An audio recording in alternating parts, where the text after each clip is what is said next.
Hello everyone, मैं शुभम कुमार आपका biology mentor स्वागत करता हूं आदर्श एकेडमी के यूट्यूब चैनल में।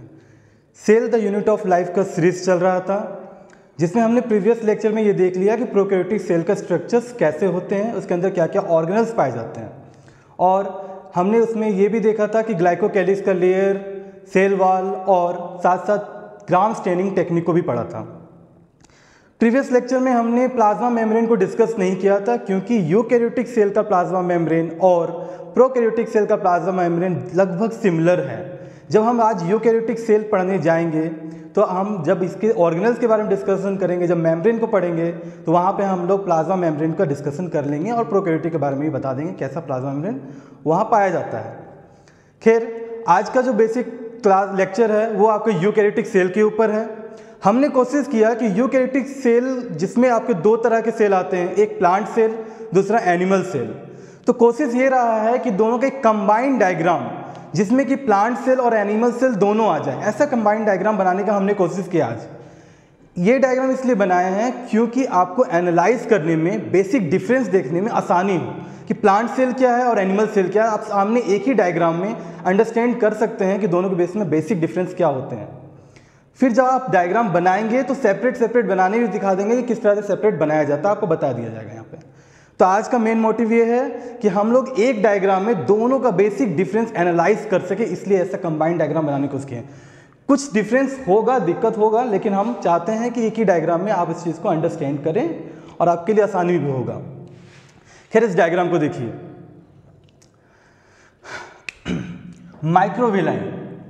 माइक्रोविलाई आपका प्लाज्मा मेम्ब्रेन से कुछ आपका फिंगर लाइक प्रोजेक्शंस के जैसा निकला हुआ स्ट्रक्चर्स होता है, जो कि सिर्फ और सिर्फ एनिमल सेल में पाया जाता है। ये आपके सेल के स्पेस को बढ़ाने में भी काम करता है।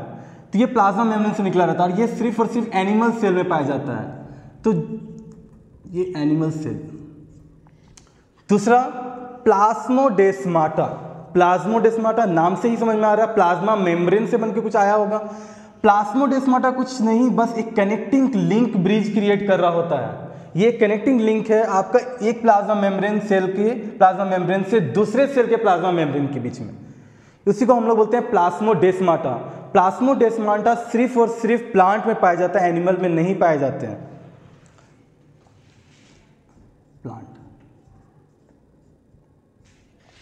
अब आ जाते हैं सेल वॉल के बारे में। सेल वॉल सिर्फ और सिर्फ प्लांट में पाया जाता है। हमने प्रीवियस लेक्चर में डिस्कशन किया था, प्रीवियस लेक्चर को आप देखिए जाके, वहां पे हमने बता दिया था कि प्लांट सेल में सेल वॉल पाए जाते हैं, एनिमल सेल में नहीं पाए जाते हैं। तो प्लांट सेल में सिर्फ सेल वॉल पाया जाता है, एनिमल में एब्सेंट होते हैं, एनिमल में होते नहीं है सेल। प्लाज्मा मेम्ब्रेन और सेल मेम्ब्रेन। सेल वॉल आपके स्ट्रक्चर को भी मेंटेन करने में काम करता है, सेल के स्ट्रक्चर इंटीग्रिटी को भी मेंटेन करता है और वो फ्रीली परमिएबल होते हैं। दूसरा स्ट्रक्चर आता है आपका layer plasma membrane. Plasma membrane selective permeable होता है, कुछ कुछ चीज़ को सेलेक्ट करता है अपने अंदर आने के लिए। वो देखता है कि क्या चीज़ का रिक्वायरमेंट बॉडी को है और क्या चीज़ के लिए आने के लिए सक्षम है, उसी चीज़ को आने देता है। ऐसे पैटर्न को, ट्रांसपोर्टेशन को हम लोग बोलते हैं सिलेक्टिव परमिएबल मेम्ब्रेन। तो ये प्लाज्मा मेम्ब्रेन एक तरह का सिलेक्टिव परमिएबल मेम्ब्रेन है, जो कि प्लांट और एनिमल दोनों में ही पाए जाते हैं। तो हम यहाँ कुछ लिख नहीं रहे हैं, प्लांट और एनिमल ये दोनों में पाए जाते हैं। फिर एक सिस्टम देखा जाता है आपके सेल के अंदर में कि इंडोमेम्ब्रेन सिस्टम। इंडोमेम्ब्रेन सिस्टम का मतलब कि सेल के अंदर एक मेम्ब्रेनल ऑर्गेनल पाए जाते हैं। ये सेल को डिफरेंट कंपार्टमेंट में बांट देते हैं। तो इस ऐसे आपका मेन जो रोल आपका निभा रहे हैं वो 4 इंडोमेम्ब्रेन सिस्टम है। Endoplasmic reticulum, Golgi bodies, vacuoles और लाइसोसोम। न्यूक्लियर मेम्ब्रेन भी होते हैं, लेकिन बेसिक जो रोल निभा रहे हैं इंडोमेम्ब्रेन सिस्टम में वो ये 4 ऑर्गेनल्स होते हैं, endoplasmic reticulum, Golgi bodies, vacuoles और लाइसोसोम। इसका एक और काम क्या है, ये कोऑर्डिनेटेड वे में काम करते हैं। जिस तरह से इंडोप्लाज्मिक रेटिकुलम का काम क्या है, आपका प्रोटीन सिंथेसिस और लिपिड सिंथेसिस करने का। उसी जगह में गोल्गी बॉडीज का काम है इसी प्रोटीन को चेक करना और मॉडिफाई करने का। तो आप देख रहे होंगे कि कोऑर्डिनेटेड वे में ये काम करता है। तो ऐसे 4 सिस्टम देखे जाते हैं इंडोमेम्ब्रेन सिस्टम में, 4 ऐसे ऑर्गेनल्स देखे जाते हैं। पहला इंडोप्लाज्मिक रेटिकुलम, दूसरा गोल्गी बॉडीज, तीसरा वैक्यूल्स एंड चौथा लाइसोसोम। वैक्यूल्स का हम लोग बोलते हैं डस्टबिन ऑफ द सेल भी। वैक्यूल्स सिर्फ और सिर्फ प्लांट में पाए जाते हैं, वैक्यूल्स सिर्फ और सिर्फ प्लांट में पाए जाते हैं।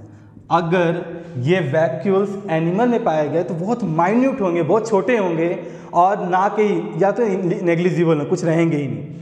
वैक्यूल्स भी बहुत प्रकार के होते हैं, गैस वैक्यूल्स, स्यूडो वैक्यूल्स, तो ये अलग चीज़ है। हम लोग आगे डिस्कशन करेंगे जहाँ पे हम लोग सेपरेट ऑर्गेनल्स के बारे में पढ़ाई करेंगे नेक्स्ट लेक्चर में। फिर आता है लाइजोसोम। लाइजोसोम एक राउंड शेप का स्ट्रक्चर ऑर्गेनल पाया जाता है, डबल ऑर्गेनल माउंट रहते हैं और इसके अंदर बहुत सारे हाइड्रोलाइटिक एंजाइम पाए जाते हैं। हाइड्रोलाइटिक एंजाइम मतलब क्या? मतलब जैसे प्रोटीएज, किसी प्रोटीन को अगर ब्रेक डाउन करना है तो उसके लिए प्रोटीएज पाया जाएगा, न्यूक्लिक एसिड को ब्रेक डाउन करना है तो न्यूक्लियस पाया जाएगा। तो ऐसे ऐसे बहुत सारे हाइड्रोलाइटिक एंजाइम पाए जाते हैं जो ब्रेक डाउन करने में हेल्प करते हैं। साथ साथ अनवांटेड कोई ऐसे हैं जो ऑर्गेनल्स जिसका काम नहीं, फंक्शनिंग नहीं, उनको भी डिस्ट्रॉय करने में इनका बहुत बड़ा भूमिका रहता है।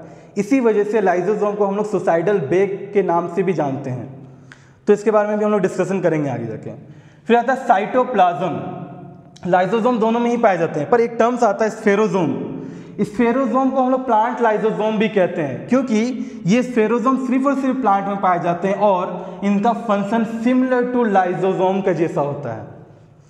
फिर आता है एक साइटोप्लाज्म।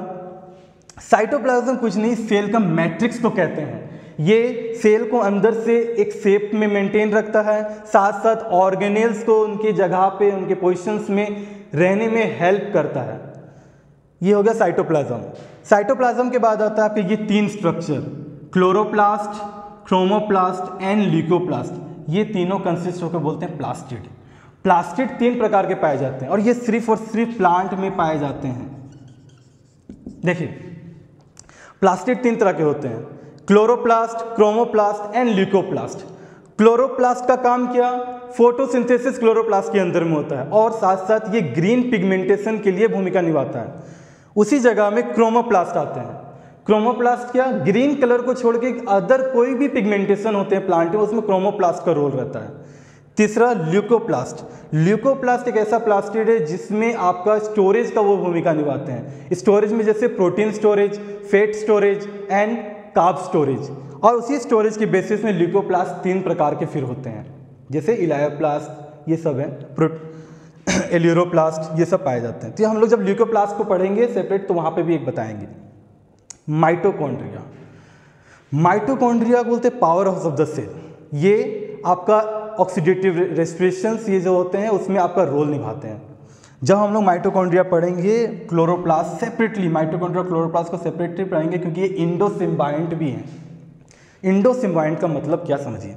इंडोसिम्बायंट मतलब किसी भी सेल के अंदर में रह के एक म्यूचुअल रिलेशनशिप के साथ रह रहे हैं। इंडोसिम्बायोसिस, सिम्बायोसिस एक रिलेशनशिप है जिसमें कि इन्हें भी कुछ बेनिफिट है, साथ साथ ये बदले में सेल को भी कुछ बेनिफिट दे रहे हैं। ऐसे रिलेशंस को हम लोग बोलते हैं इंडोसिम्बायंट। बाहर से आके ये हमारे सेल में जगह पाए हैं, इसलिए इंडोसिम्बायंट का नाम पड़ा। तो माइटोकॉन्ड्रिया का काम क्या है? एटीपी सिंथेसिस करना, power house of the cell के नाम से भी जानते हैं। इसको भी हम लोग डिस्कशन करेंगे। सेंट्रियोल। सेंट्रियोल सिर्फ और सिर्फ एनिमल सेल में पाए जाते हैं। सेंट्रियोल क्या? सेंट्रियोल आपका एक परपेंडिकुलर स्ट्रक्चर होता है, दो ठो, और इनका मेन रोल है आपका सेल के डिवीजन करने में। सेल के डिवीजन में इनका बहुत बड़ा भूमिका है। जब हम लोग सेल डिवीजन चैप्टर पढ़ेंगे तो वहाँ हम देखेंगे किस तरह से सेंट्रियोल एस्टर रे का फॉर्मेशन कर रहा होता है और साथ साथ आपका सेंट्रोमियर को डिवाइड करने में हेल्प करता है। तो ये सेल डिवीजन में हम लोग वहाँ डिस्कशन करेंगे। उसके बाद आपका आता है पैरोक्सिसोम, स्फेरोसोम और ग्लायोक्सिसोम। माइक्रोबॉडीज तीन तरह के वो पाए जाते हैं बॉडी में, जिसमें कि पैरोक्सिसोम दोनों में पाए जाते हैं, बोथ, बट स्फेरोसोम और ग्लायोक्सिसोम सिर्फ और सिर्फ प्लांट में पाए जाते हैं, सिर्फ और सिर्फ प्लांट में पाए जाते हैं। ये एक ऐसा स्ट्रक्चर इस ग्लायोक्सिसोम है, इनका मेन काम है लिपिड सिंथेसिस में हेल्प करना। स्फेरोसोम का काम है लाइसोसोम वाला फंक्शन, हाइड्रोलाइटिक एंजाइम से बहुत सारे पाए जाते हैं तो ब्रेक डाउन करने का काम करेगा। और पैरोक्सिसोम का सबसे मेन रोल, सबसे ज़्यादा, वो है लिपिड सिंथेसिस में इनका भूमिका होता है। तो ये तीन स्ट्रक्चर। उसके बाद आते हैं न्यूक्लियोलस। न्यूक्लियोलस एक राउंडेड नेटवर्क लाइक स्ट्रक्चर पाया जाता है जो न्यूक्लियस के अंदर होते हैं और ये इसका मेन फंक्शन है आपका राइबोसोम का फॉर्मेशन करना। राइबोसोम को बनाने में इनका मेन रोल है। उसके बाद आता है न्यूक्लियर मेम्ब्रेन। न्यूक्लियर मेम्ब्रेन क्या, न्यूक्लियर मेम्ब्रेन क्या करता है कि साइटोप्लाज्म को न्यूक्लियस से डिवाइड करके रखता है। कोई भी मटेरियल न्यूक्लियस और साइटोप्लाज्म में मिक्स ना हो जाए, इस चीज़ को देखता है वो। तो ये न्यूक्लियर मेम्ब्रेन भूमिका निभा रहा होता है। और न्यूक्लियर मेम्ब्रेन भी सेलेक्टिव परमिएबल होता है, प्लाज्मा मेम्ब्रेन भी और न्यूक्लियर मेम्ब्रेन भी। ये भी चेक करता है किस चीज़ को जरूरत है न्यूक्लियस तक आने का, और न्यूक्लियस से क्या चीज़ को बाहर जाने का जरूरत है, वो चीज़ को चेक करता है। फिर आता है क्रोमैटिन मटेरियल। क्रोमैटिन मटेरियल क्या है? क्रोमैटिन मटेरियल हमारे जीन कैरी करते हैं, डीएनए है ना, इसको क्रोमैटिन मटेरियल कहते हैं। वो network like thread like structures में पाए जाते हैं। न्यूक्लियोप्लाज्म, मैट्रिक्स, जो न्यूक्लियस के अंदर मैट्रिक्स पाए जाते हैं उसको हम लोग बोलते हैं न्यूक्लियोप्लाज्म। ये आपके सबको मेंटेन रखता है, इसको एक फ्लेक्सिबिलिटी देता है अंदर में। फिर स्ट्रक्चर आता है राइबोसोम। राइबोसोम मेनली यहाँ हम बताए थे कि न्यूक्लियोलस क्या करता है, प्रोटीन राइबोसोम को बनाता है, और राइबोसोम का मेन फंक्शन क्या है, प्रोटीन सिंथेसिस करने का। तो राइबोसोम, ये जो न्यूक्लियोलस क्या हो गया, एक तरह से फादर हो गया, फादर ऑफ राइबोसोम। तो ये आपका प्रोटीन राइबोसोम बनाया, और राइबोसोम का मेन फंक्शन क्या हो गया, प्रोटीन सिंथेसिस करने का। राइबोसोम यूकैरियोटिक सेल में 80S टाइप पाए जाते हैं, और हम लोग जब प्रोकैरियोटिक सेल का स्ट्रक्चर पढ़े थे तो वहाँ पे हमने बताया था कि राइबोसोम आपका प्रोकैरियोटिक सेल में 70S टाइप राइबोसोम पाए जाते हैं। इसका सेपरेट एक लेक्चर बना हुआ है, डिटेल लेक्चर बना हुआ है, आप वहाँ जाके प्रीवियस लेक्चर में जाके देख सकते हैं कि राइबोसोम कैसे क्या होते हैं, कितने प्रकार के होते हैं, क्या क्या सब यूनिट्स मिलके बने होते हैं, और किस तरह से उसके यूनिट को हम लोग डिवाइड किए हैं, सबको वहाँ पे बताए हैं। तो बेसिकली ये आपका कंबाइंड डायग्राम है प्लांट सेल और एनिमल सेल का। कोशिश सिर्फ ये रहा है इस डायग्राम बनाने का कि आप एक ही डायग्राम में एनालाइज आसानी से कर पाएँ।